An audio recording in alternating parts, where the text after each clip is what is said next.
वो भी अपनी अपनी पार्टियों के आकाओं को खुश करने के लिए दलित उत्पीड़न के मुद्दों पर अधिकांश चुप ही बैठे हैं। और ये सब जातिवादी खेल कांग्रेस पार्टी का था।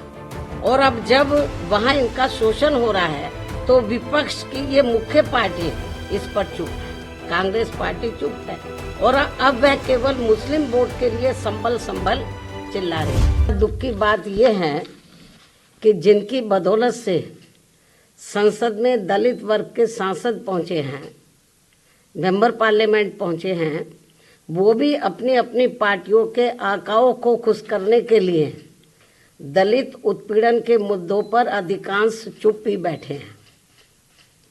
चाहे वो दलितों के उत्पीड़न का मामला अपने देश का हो या फिर बांग्लादेश का हो। तो वहीं दूसरी तरफ पड़ोसी देश बांग्लादेश में हिंदू जो बड़ी संख्या में जुर्म जाति के वहाँ शिकार हो रहे हैं, उसमें अधिकांश संख्या उन दलितों की है, उन वीकर सेक्शन के लोगों की है, कमजोर तबके के लोगों की है, खासकर दलितों की है, जिनकी भारत देश में बाहुलता होते हुए भी बंटवारे में जबरन उनको बाबा साहब डॉक्टर भीमराव अंबेडकर को संविधान सभा में चुनकर भेजने की सजा के तौर पर पाकिस्तान को दे दिया गया था। इस प्रकार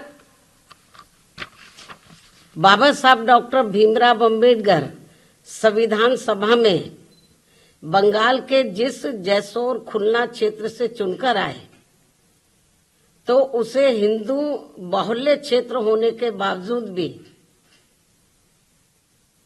षड्यंत्र के तहत पहले पाकिस्तान के हवाले कर दिया, जो अब बांग्लादेश में है। वो क्षेत्र अब बांग्लादेश में है और जिस क्षेत्र को पहले पाकिस्तान के हवाले कर दिया था, जो अब बांग्लादेश में है, तो हिंदुओं में भी अधिकांश संख्या वहां वीकर सेक्शन की थी, जिससे फिर बाबा साहब डॉक्टर भीमराव अंबेडकर वहां से इस्तीफा देकर भारत वापस आ गए बांग्लादेश से। और ये सब जातिवादी खेल कांग्रेस पार्टी का था। और अब जब वहां इनका शोषण हो रहा है तो विपक्ष की ये मुख्य पार्टी इस पर चुप है। कांग्रेस पार्टी चुप है और अब वह केवल मुस्लिम वोट के लिए संभल चिल्ला रही है। इस मामले में कांग्रेस, सपा व इनके समर्थक दल एक ही थाली के चट्टे बट्टे हैं।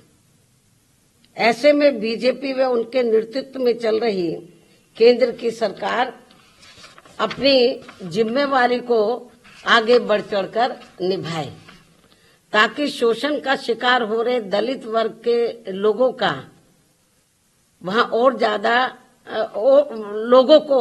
ज्यादा शिकार ना होना पड़े, जिनकी तादाद वहां बहुत ज्यादा है। या फिर कांग्रेस की इस गलती का जो अब वहां दलितों को नुकसान उठाना पड़ रहा है, तो उन्हें वहां की सरकार से बातचीत करके भारत में वापस लाया जाए।